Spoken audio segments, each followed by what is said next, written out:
Shalom, selamat hari Minggu, serta selamat merayakan memperingati akan hari Pentakosta.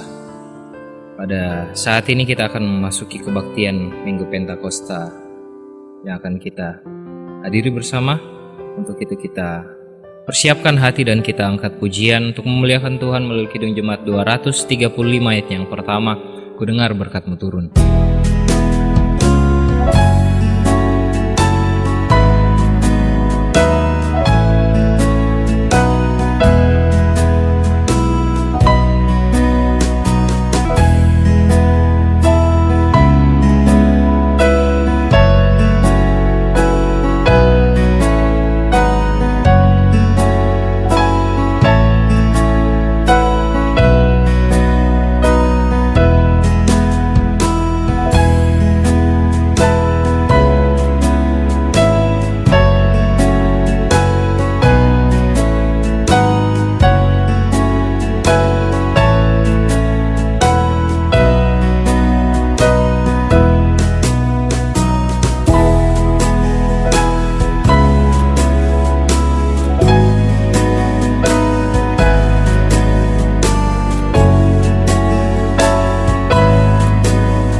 Beribadalah kepada Tuhan dengan sukacita, sebab Tuhan itu baik.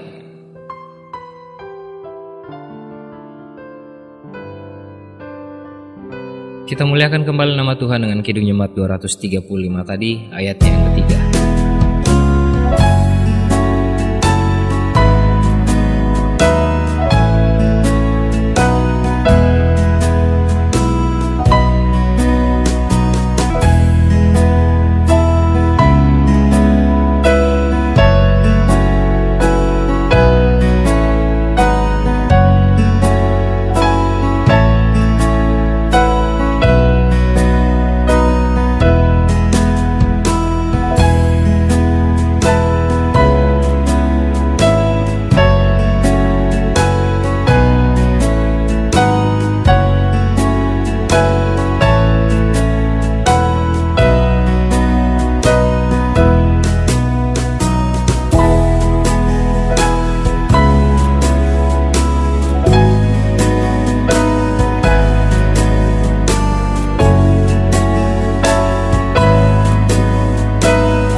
Kita tabiskan ibadah kita.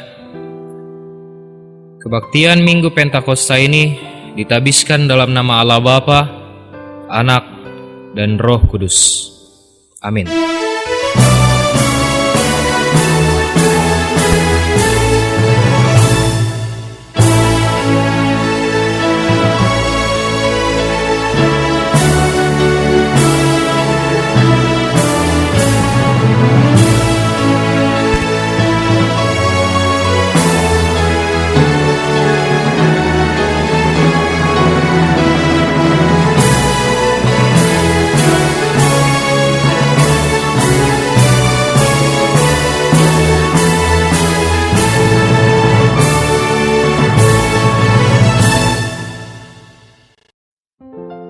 Kasih karunia dan damai sejahtera dari Allah Bapa kita dan dari Tuhan Yesus Kristus dan persekutuan dengan Roh Kudus menyertai saudara-saudara.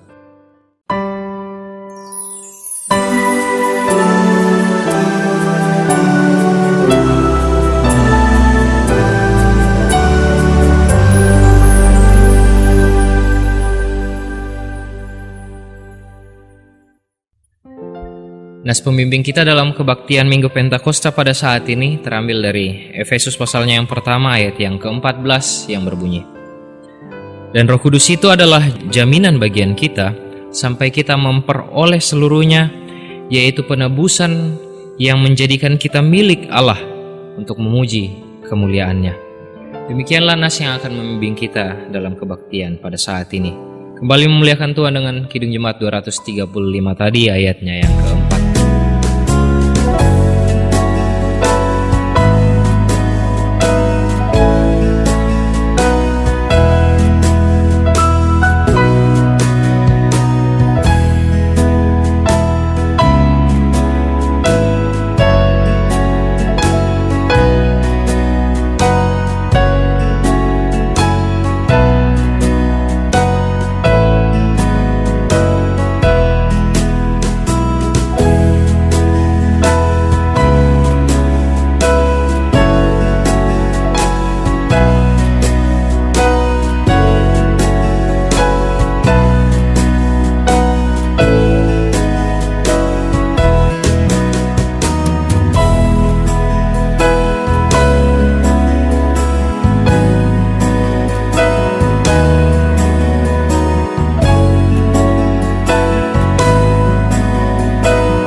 Jemaat kekasih Tuhan, jika kita mengaku dosa kita, maka Ia setia dan adil, sehingga Ia akan mengampuni segala dosa kita dan menyucikan kita dari segala kejahatan. Sebab itu marilah kita merendahkan diri dan mengaku dosa kita di hadapan Tuhan, serta memohon pengampunan daripadanya. Ya Tuhan, kami mengaku bahwa kami telah berdosa. Kasihanilah kami orang berdosa ini. Ampunilah kami menurut kasih setiamu. Pimpinlah kami dengan kuasa Roh Kudus untuk melakukan kehendak-Mu. Dalam nama Tuhan Yesus kami berdoa. Amin. Sebagai pelayan Tuhan Yesus Kristus, kami memberitakan bahwa Allah telah menebus dan mengampuni dosa kita dengan darah anaknya Tuhan Yesus Kristus Juru Selamat kita. Dan Allah akan tetap setia mengasihi kita semua dari saat ini sampai selama-lamanya. Amin. Syukur kepada Allah. Kita nyanyikan Kidung Jemaat 231 ayatnya yang pertama, O Roh Kudus Ilahi.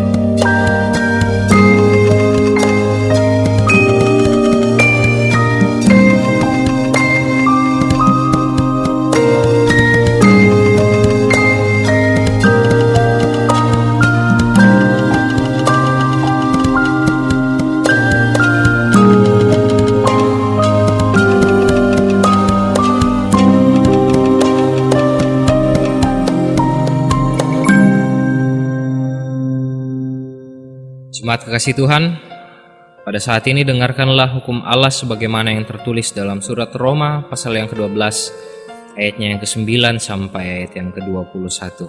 Firman Tuhan. Hendaklah kasih itu jangan pura-pura. Jauhilah yang jahat dan lakukanlah yang baik. Hendaklah kamu saling mengasihi sebagai saudara dan saling mendahului dalam memberi hormat. Janganlah hendaknya kerajinanmu kendor. Biarlah rohmu menyala-nyala dan layanilah Tuhan. Bersukacitalah dalam pengharapan, sabarlah dalam kesesakan, dan bertekunlah dalam doa. Bantulah dalam kekurangan orang-orang kudus, dan usahakanlah dirimu untuk selalu memberikan tumpangan. Berkatilah siapa yang menganiaya kamu. Berkatilah dan jangan mengutuk. Bersukacitalah dengan orang yang bersukacita, dan menangislah dengan orang yang menangis. Hendaklah kamu saat sepikir dalam hidupmu bersama. Janganlah kamu memikirkan perkara-perkara yang tinggi, tetapi arahkanlah dirimu kepada perkara-perkara yang sederhana. Janganlah menganggap dirimu pandai.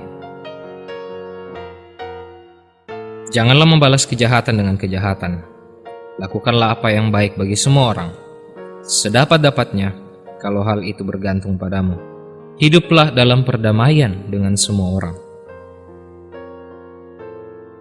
Saudara-saudaraku yang kekasih, janganlah kamu sendiri menuntut pembalasan, tetapi berilah tempat kepada murka Allah, sebab ada tertulis, pembalasan itu adalah hakku. Akulah yang akan menuntut pembalasan, firman Tuhan. Tetapi jika seterumu lapar, berilah dia makan. Jika ia haus, berilah dia minum. Dengan berbuat demikian, kamu menumpukan bara api di atas kepalanya. Janganlah kamu kalah terhadap kejahatan, tapi kalahkanlah kejahatan dengan kebaikan. Demikianlah hukum Allah sebagai penuntun kita di dalam menjalani kehidupan baru di dalam Tuhan. Amin. Saat ini kita akan bersama masuk ke dalam doa syafaat. Dan di dalam doa syafaat ini, saya akan membacakan pokok doa. Kita memiliki 4 pokok doa. Dan kemudian jemaat sekalian akan mendoakan dari tempat masing-masing pokok doa yang saya bacakan. Setiap pokok doa saya berikan waktu 1 menit kurang lebih. Dan akan berlanjut di setiap pokok doa selanjutnya hingga kita menyelesaikan seluruh doa syafaat dan saya akan menutupnya. Kita berdoa. Mendoakan seluruh jemaat Tuhan dalam menghayati hari Pentakosta agar semakin berani bersaksi di tengah-tengah ladang pelayanan di mana Tuhan mengutus setiap jemaat.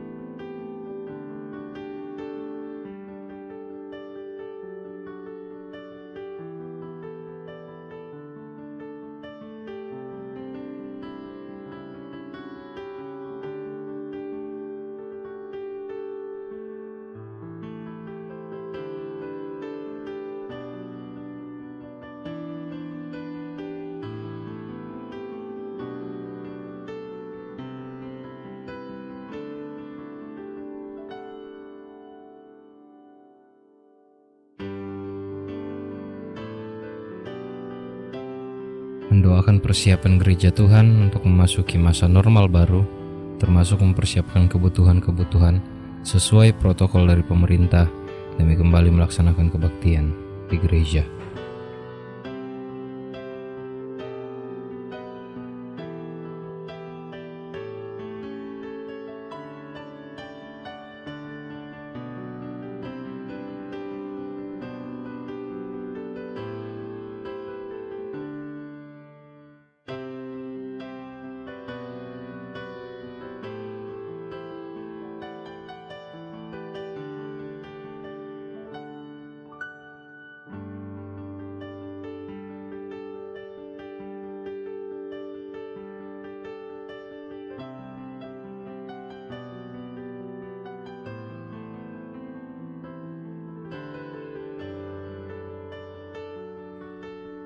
Mendoakan semua masyarakat, pemerintah, juga petugas medis serta aparatur negara agar tetap berhikmat dalam menjalani masa normal baru nanti.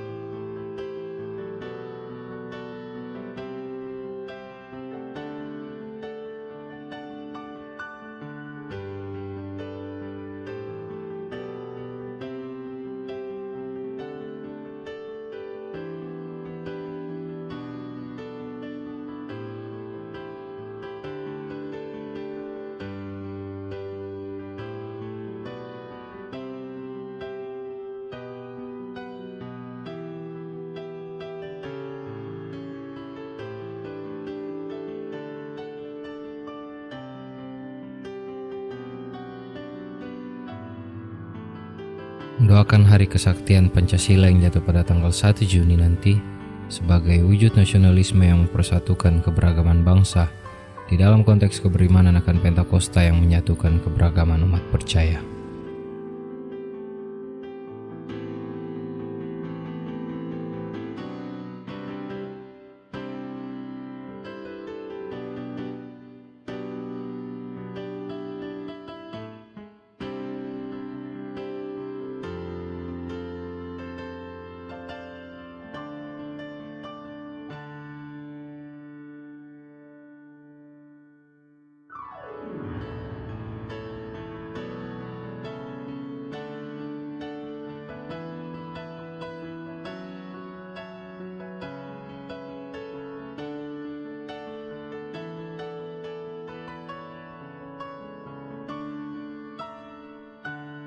Ya Bapa, inilah segala seruan syafaat kami. Sendengkanlah telingamu mendengarkan segala harapan kami ini. Namun kami membawanya di dalam keyakinan bahwa kehendak-Mu yang jadi atas kehidupan kami umat-Mu. Melalui anak-Mu Yesus Kristus, kami antarkan doa kami kepada Bapa di sorga. Amin.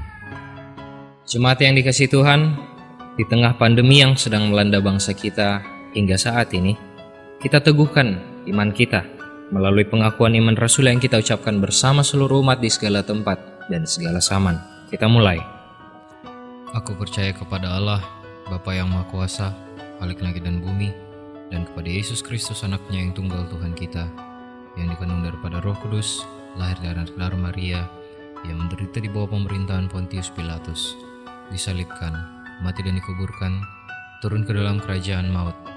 Pada hari yang ketiga bangkit pula dari antara orang mati, naik ke sorga, duduk di sebelah kanan Allah Bapa yang Maha Kuasa, dan akan datang dari sana untuk menghakimi orang yang hidup dan yang mati.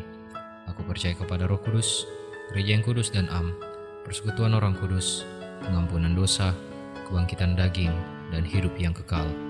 Amin. Di dalam Tuhan, kita patut bersukacita di dalam segala hal. Untuk itu kita nyatakan sukacita kita di dalam ucapan syukur, sebab kita percaya Allah sanggup melimpahkan segala kasih karunia kepada kamu, supaya kamu senantiasa berkecukupan di dalam segala sesuatu, dan malah berkelebihan di dalam pelbagai kebajikan. Sembari kita mengumpulkan persembahan syukur kita menyanyikan Kidung Jemaat 240 ayatnya yang pertama, Datanglah ya sumber rahmat.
Kita doakan persembahan kita secara berbalasan. Kita berdoa. Ya Tuhan Allah, Engkau adalah sumber dari segala yang baik dan indah dalam kehidupan kami.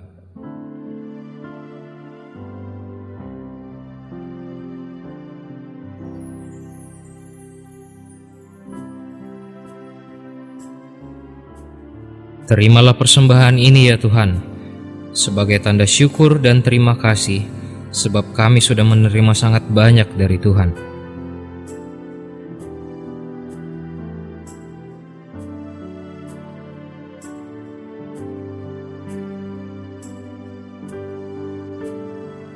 Berkatilah persembahan yang kami kumpulkan ini ya Tuhan, untuk keperluan perluasan kerajaan-Mu di dunia ini. Kami bawa doa ini dalam nama Tuhan Yesus yang telah mengajar kami berdoa. Bapa kami yang di sorga, dikuduskanlah namamu, datanglah kerajaan-Mu, jadilah kehendak-Mu di bumi seperti di sorga. Berikanlah kami pada hari ini makanan kami yang secukupnya, dan ampunilah kami akan kesalahan kami, seperti kami juga mengampuni orang yang bersalah kepada kami. Dan janganlah membawa kami ke dalam pencobaan, tetapi lepaskanlah kami daripada yang jahat. Karena Engkau yang punya kerajaan, dan kuasa, dan kemuliaan, sampai selama-lamanya. Amin.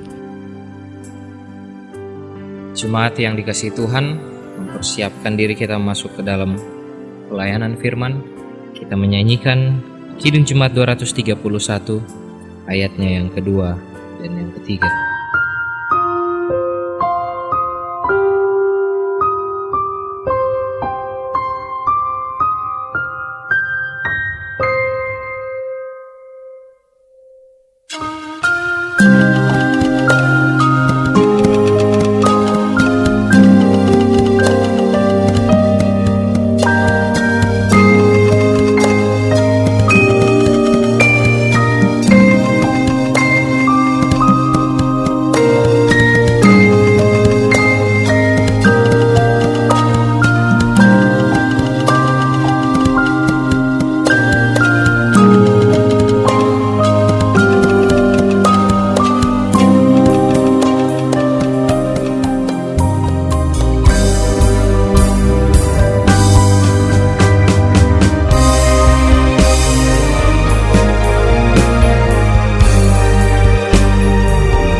Tuhan menyertai saudara.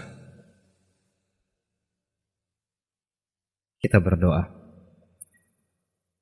Bapa yang Maha Kasih, terangilah hati dan pikiran kami dengan kuasa Roh Kudus. Berfirmanlah ya Tuhan, karena kami telah siap untuk mendengarkan. Dalam nama Tuhan Yesus Kristus. Amin. Jemaat yang dikasihi Tuhan, pada Minggu Pentakosta ini kita akan membacakan firman Tuhan dari kitab Kisah Para Rasul pasal 2 ayat yang pertama hingga ayat yang ke-13. Kisah Para Rasul 2 ayat yang pertama sampai ayat yang ke-13. Lembaga Alkitab Indonesia memberi judul Pentakosta. Firman Tuhan. Ketika tiba hari Pentakosta, semua orang percaya berkumpul di satu tempat. Tiba-tiba turunlah dari langit suatu bunyi seperti tiupan angin keras yang memenuhi seluruh rumah di mana mereka duduk. Dan tampak kepada mereka lidah-lidah seperti nyala api yang bertebaran dan hinggap pada mereka masing-masing. Maka penuhlah mereka dengan Roh Kudus. Lalu mereka mulai berkata-kata dalam bahasa-bahasa lain seperti yang diberikan oleh Roh itu kepada mereka untuk mengatakannya. Waktu itu di Yerusalem diam orang-orang Yahudi yang saleh dari segala bangsa di bawah kolong langit. Ketika turun bunyi itu, berkerumunlah orang banyak. Mereka bingung karena mereka masing-masing mendengar rasul-rasul itu berkata-kata dalam bahasa mereka sendiri. Mereka semua tercengang-cengang dan heran lalu berkata, "Bukankah mereka semua yang berkata-kata itu orang Galilea? Bagaimana mungkin kita masing-masing mendengar mereka berkata-kata dalam bahasa kita sendiri, yaitu bahasa yang kita pakai di negeri asal kita? Kita orang Partia, Media, Elam, penduduk Mesopotamia, Yudea dan Kapadokia, Pontus dan Asia, Frigia dan Pamfilia, Mesir dan daerah-daerah Libya yang berdekatan dengan Kirene, pendatang-pendatang dari Roma. Baik orang-orang Yahudi maupun penganut agama Yahudi, orang-orang Kreta dan orang Arab, kita mendengar mereka berkata-kata dalam bahasa kita sendiri tentang perbuatan-perbuatan besar yang dilakukan Allah." Mereka semua tercengang-cengang dan sangat termangu-mangu sambil berkata seorang kepada yang lain, "Apakah artinya ini?" Tetapi orang lain menyindir, "Mereka sedang mabuk oleh anggur manis." Sedemikian jauh pembacaan firman Tuhan pada saat ini. Yang berbahagia ialah mereka yang mendengarkan firman Tuhan serta melakukannya. Haleluya. Haleluya. Haleluya. Haleluya.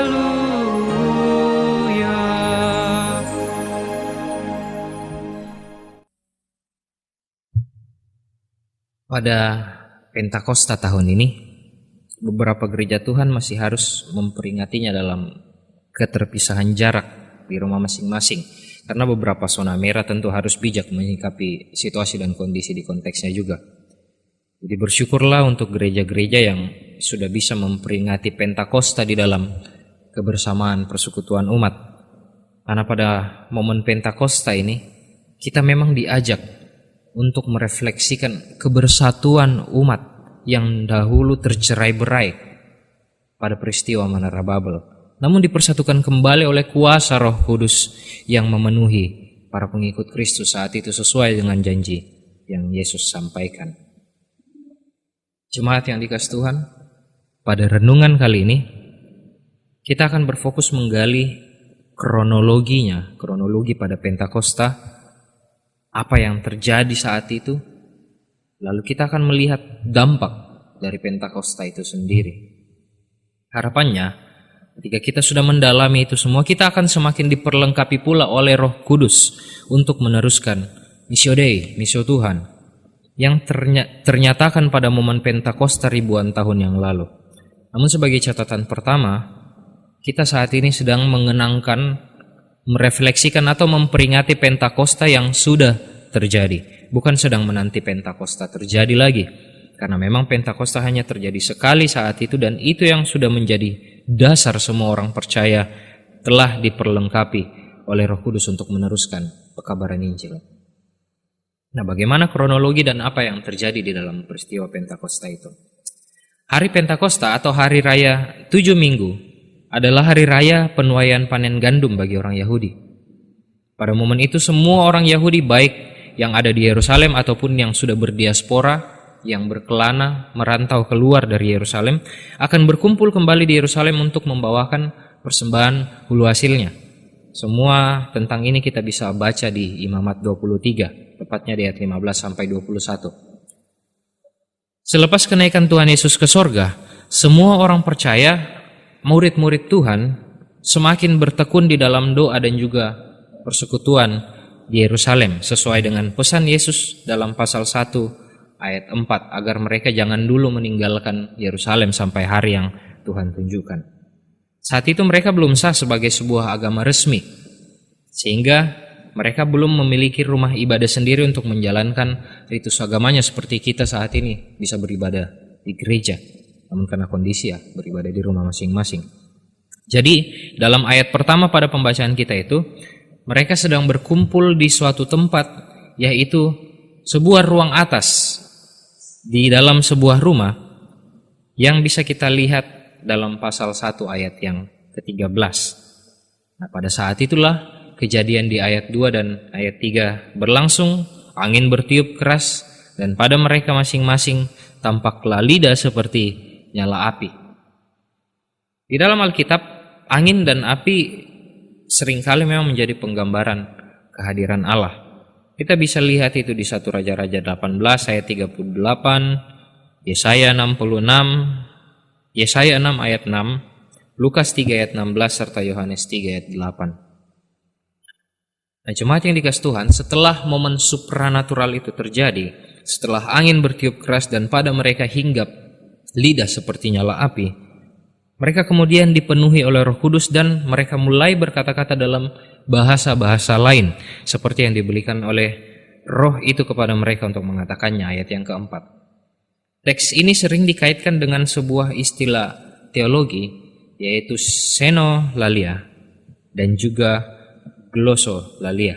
Xenolalia berasal dari kata xenos dan laleo. Xenos berarti orang asing atau alien, sementara laleo berarti berbicara, kata kerja berbicara. Dan glossolalia berasal dari kata glossa, lidah, dan juga laleo, tadi sama, berbicara.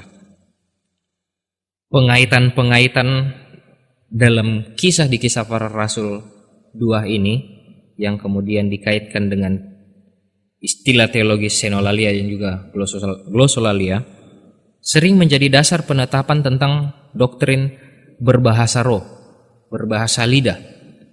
Sementara dalam teks Yunani ayat 4 bacaan kita di Kisah Rasul 2 ini, kata yang dipakai bukanlah kata xenos, tapi heteros. Konkretnya seperti ini. Jika kita berkata-kata dalam bahasa asing dalam artian xenos, bahasa alien, bahasa orang asing, maka kata-kata itu tidak akan dimengerti sama sekali oleh pendengar. Dan inilah yang ditegur oleh Rasul Paulus dalam 1 Korintus 14, tepatnya di ayat 9, 16, 39, 28, dan juga 40. Sebab karunia dari Roh Kudus itu tidak akan pernah menimbulkan kekacauan, tidak akan pernah menimbulkan kesalahpahaman, apalagi menimbulkan ketidakmengertian. Karena roh itu sendiri bersifat mencerahkan, mencelikan atau mengungkapkan sesuatu yang tersingkap. Itu sifat dari roh. Adapun di ayat 13 menunjukkan bahwa ada yang menyindir para pengikut Kristus yang dapat melakukan bahasa roh dalam konsep heteros, bukan dalam konsep xenos. Mereka disindir dengan dikatakan bahwa sedang mabuk oleh anggur manis. Sindiran itu langsung dengan mudah ditepis oleh Rasul Petrus. Kita bisa lihat di pembacaan-pembacaan berikutnya.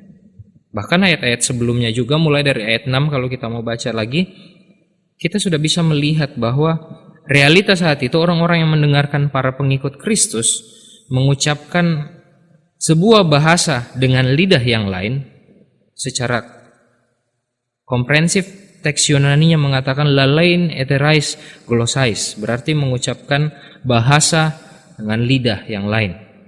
Tetapi mereka bisa tetap mengerti bahwa para pengikut Kristus ini sedang mengabarkan perbuatan-perbuatan besar yang telah dilakukan oleh Allah. Ayatnya yang ke-11.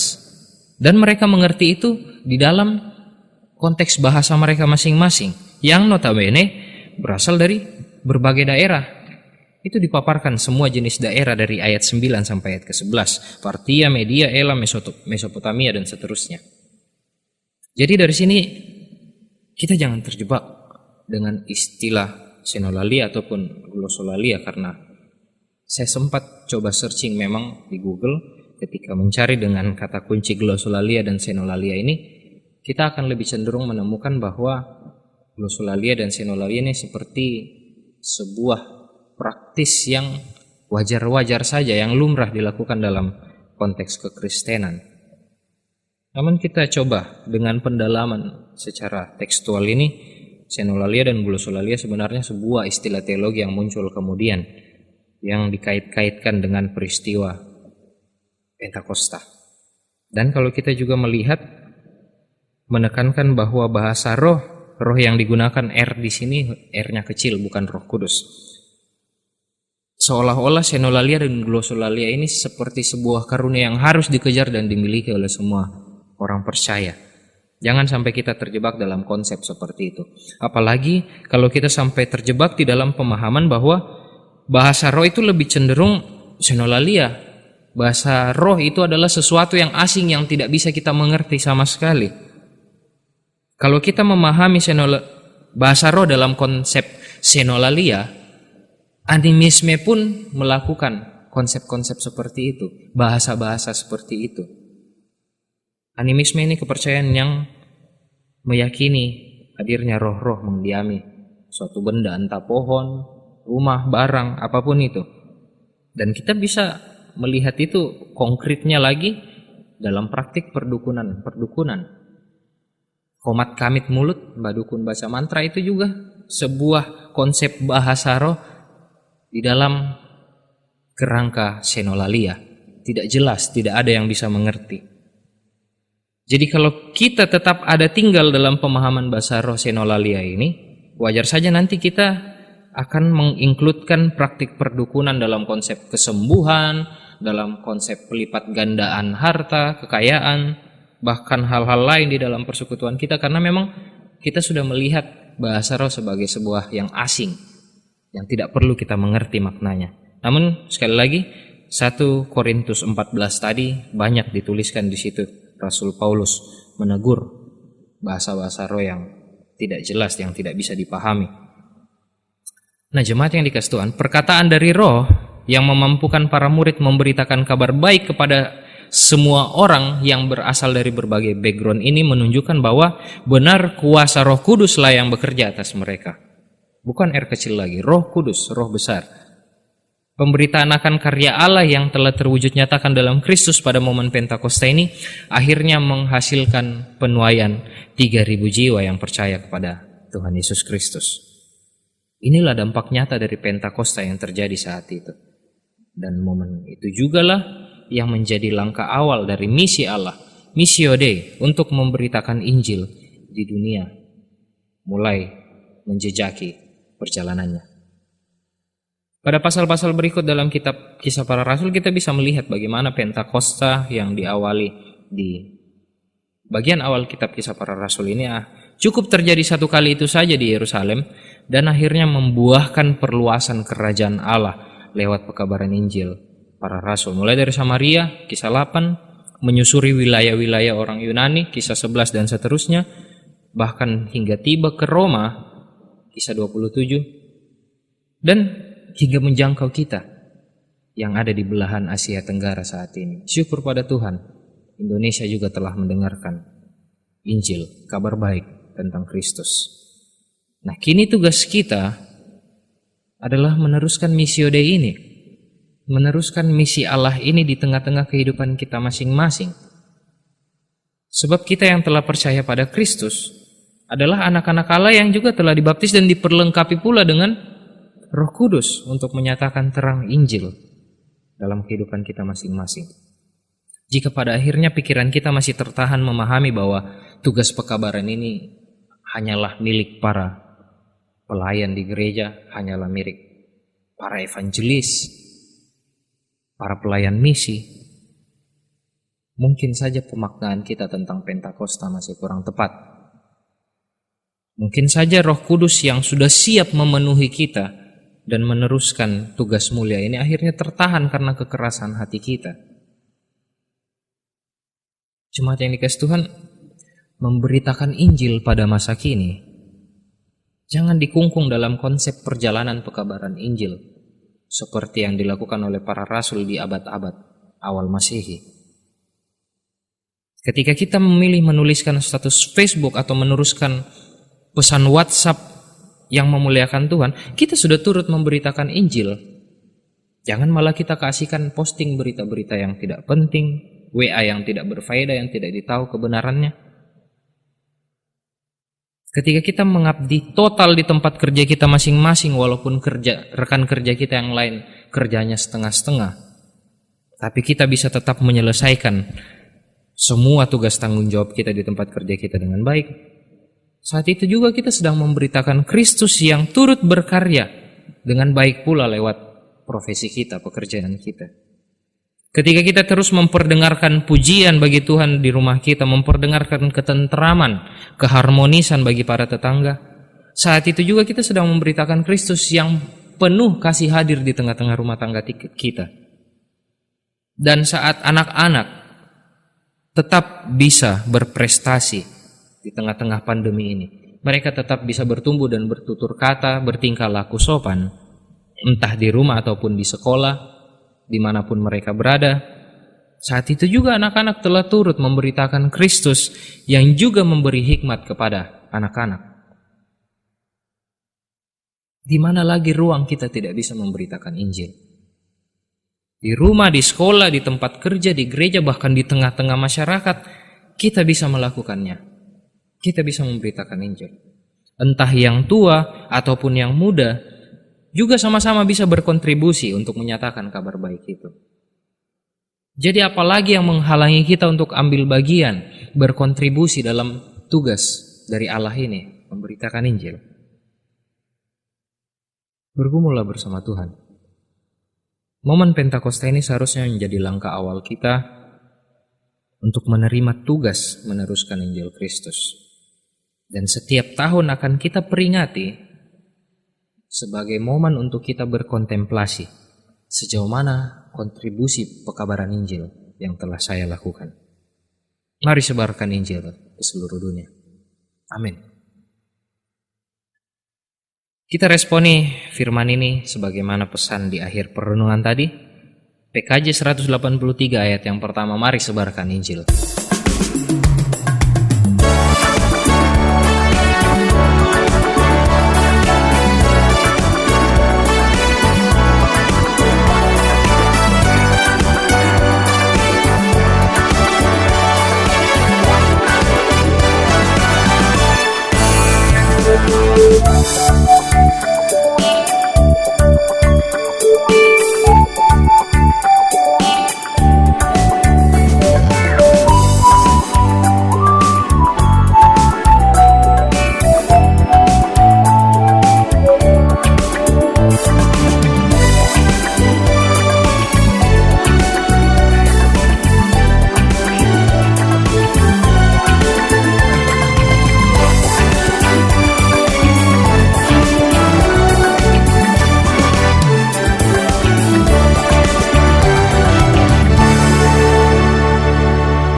Jemaat yang dikasihi Tuhan, arahkanlah hati kepada Tuhan, lakukanlah seperti yang telah Tuhan firmankan, dan terimalah berkat Tuhan. Tuhan memberkati engkau dan melindungi engkau.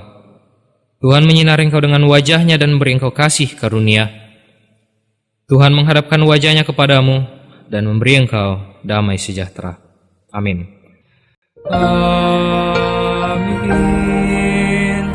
Amin.